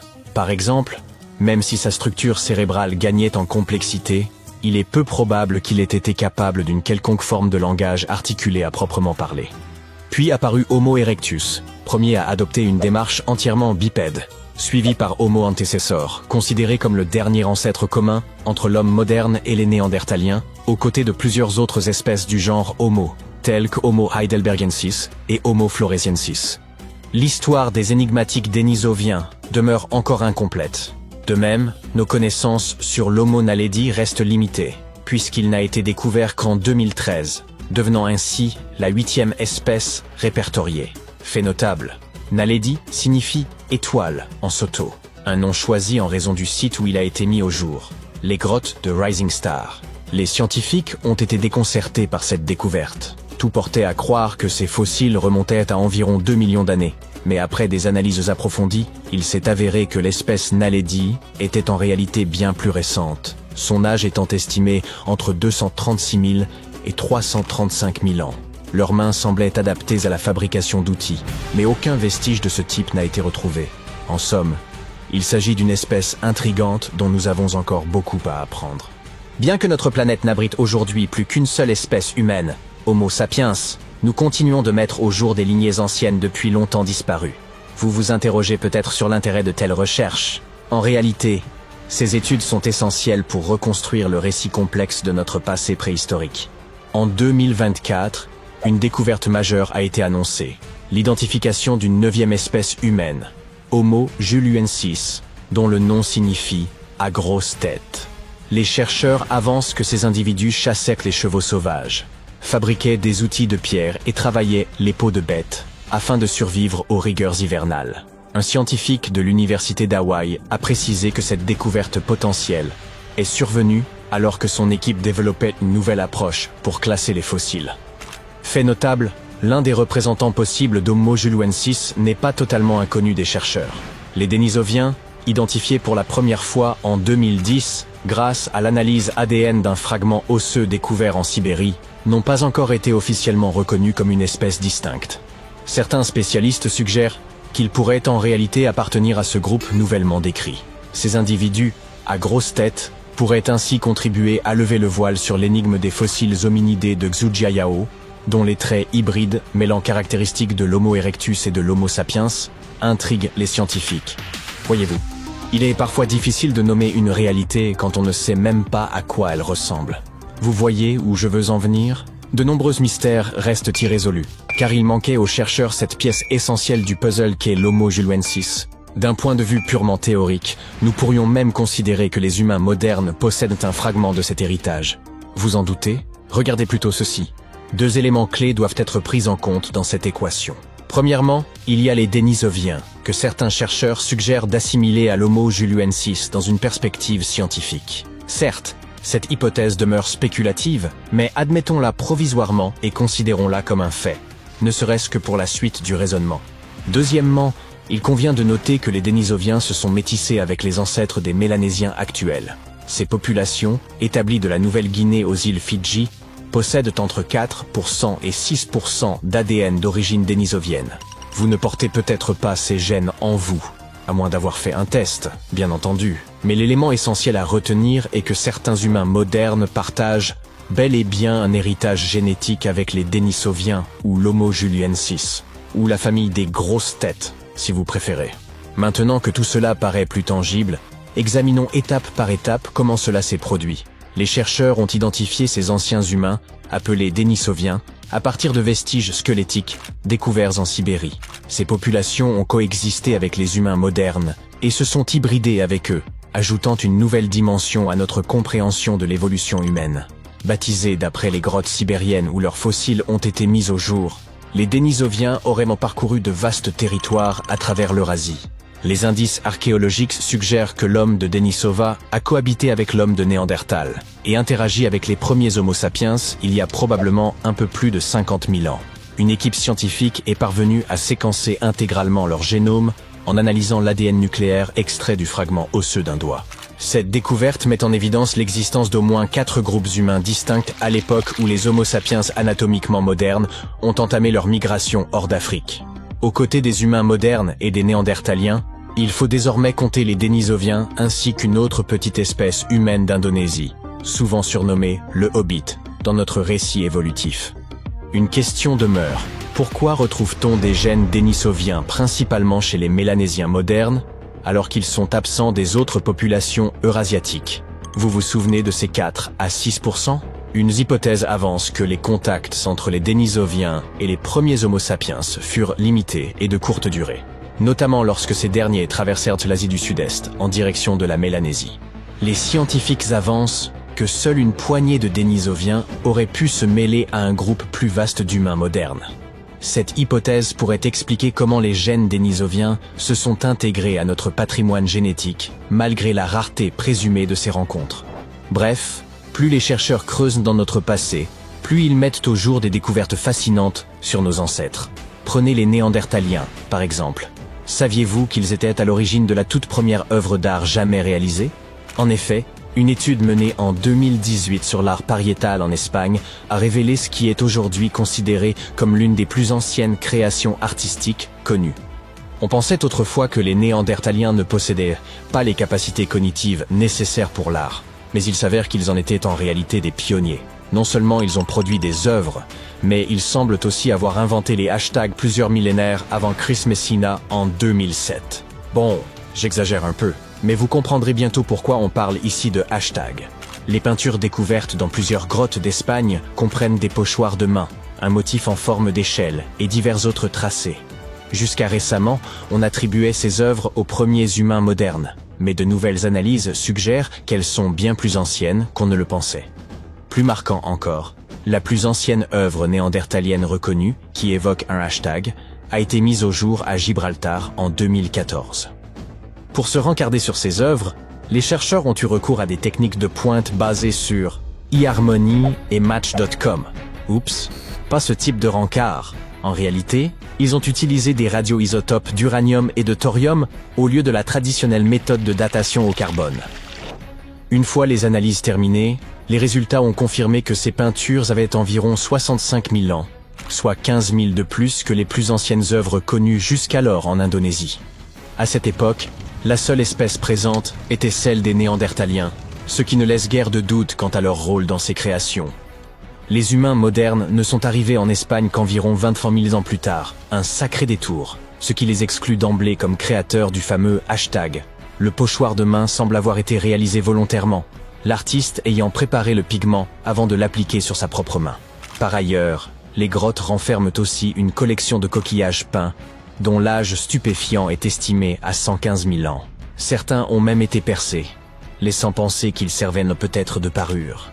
D'après certains spécialistes, le fait que les Néandertaliens aient réalisé des productions artistiques laisse entendre qu'ils possédaient peut-être aussi une forme de langage oral. Peut-être serait-il temps de reconnaître pleinement leur place dans notre lignée. Après tout, eux aussi étaient humains, simplement une autre branche de notre arbre généalogique. Bien que ces découvertes soient fascinantes, les experts restent prudents face aux nouvelles techniques de datation, estimant qu'elles ne sont pas encore totalement convaincantes. Et vous ? Qu'en pensez-vous? Partagez vos réflexions dans les commentaires.